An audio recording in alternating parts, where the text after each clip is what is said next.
Yo, what it do, family? High value basketball. We are back once again with the best basketball commentary on this side of the whole entire planet. Be sure to like, share, and subscribe. Go ahead, hit that button, you dig. Man, this Kyrie Irving situation, it is opening up a can of worms for the public sphere. Ooh, wee buddy. Man, at the stage where we are with this thing, man, they're doing the work for us, man.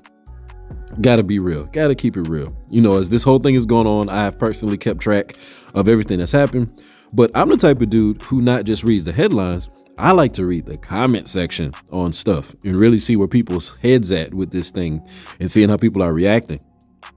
And it's crazy because over time, the reactions are starting to change. When this thing first hit the airwaves, the vast majority of comment section and people, they jump on basically just bashing Kyrie and anti-Semitic and and they just keep running with that stupid shit. As the media and the NBA and whoever else, the ESPNs and the TNTs of the world and the Foxes, as they have continuously ad nauseum done their absolute best to try to talk this down, more specifically talk down Kyrie Irving, try to make him look as crazy and as silly as possible.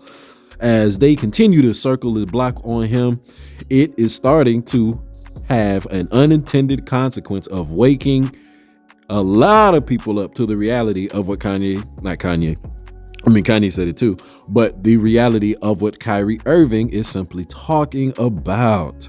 And we're talking about is the controlled media and media narratives and people basically coming in a much more closer awareness to the fact that the things that we see on television are very well curated and it is not exactly in line with reality.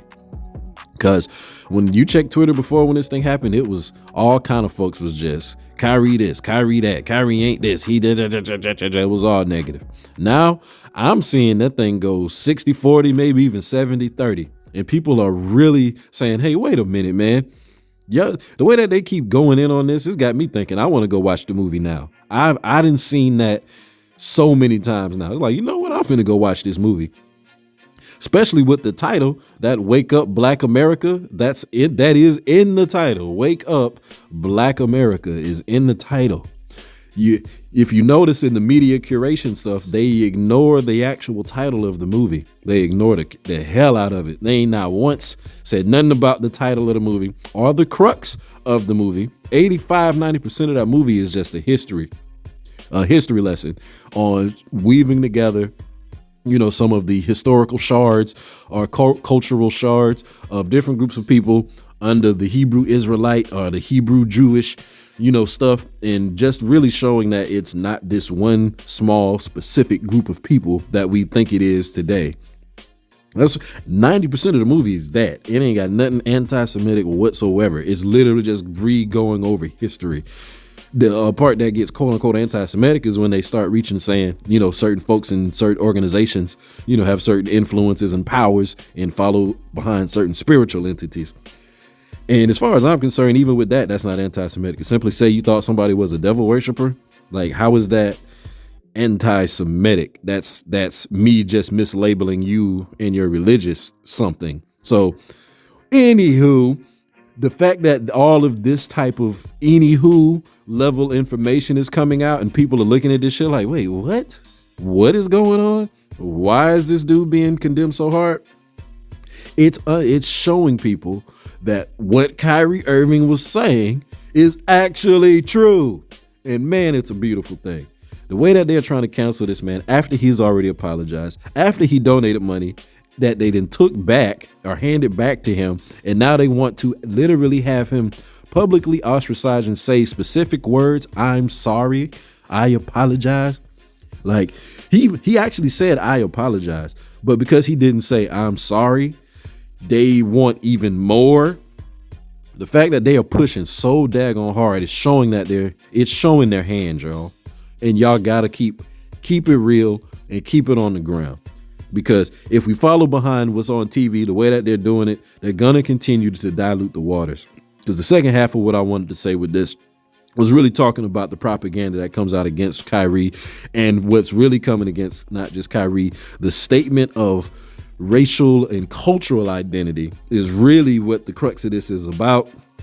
And it's really trash that the media, they allow these other black men to be pawns to help shut Kyrie up and Kyrie down by using very well curated narratives about this whole situation. Every last one of these gentlemen that I'm about to say, they keep running along the same narrative of this anti-Semitic BS and ignoring the whole black identity piece, which again is 85% of the freaking thing. So shout out to Chris Broussard. Chris Broussard is actually one of the people who's not been dragging him that bad. Chris Broussard said, you know what, I don't think he's being anti-Semitic. I think he's being pro-black. He did say that, so I'll give him a little bit of a credit on that. He's not a part of the coon train. Michael Wilborn, you on the coon train, bro. Charles Barkley, you on the coon train, bro. Shaquille O'Neal, what happened, bro? You all the way on the coon train. Stephen A. Smith, oh, that's coon in charge.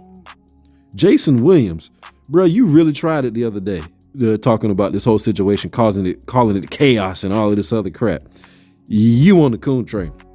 Richard Jefferson, man, I should have known Richard Jefferson was on the coon train. I mean, he talks out his nose like a fake white man. So, yeah, you on the coon train. And Rob Daggone Parker, Mr. Grandpa Coon. Gotta love Rob Parker, man. These dudes in these narratives, these folks get on TV and they totally denounce Kyrie. And they don't talk about what actually any of the crux of the information was. They just get on and character smear Kyrie Irving. And they all do it in the same way that Mr. Former Unk Shannon Sharp has been leading the charge with ever since the daggone elixir, I call it that, ever since the daggone insertion of the foreign juice that overtook the world. Ever since then, good old Shay Sharp has led the charge for shutting down anything where a black man has been trying to wake up people from the powers that be of this system that does actually exist, because they can't even claim that these powers don't exist no more, because we see them in real time going headlong to shut Kyrie Irving up directly with what they're doing. And we see it with the knights in shining armor that they send to help also shut him down on the media propaganda with these sports media cowards. So, hey, I'm glad all of this is happening, because I am seeing a transformation happening. I am seeing people say, hold the F up. We are on to something here. So, hey, let's keep the show going, man. I stand with Kyrie. High value basketball. Peace.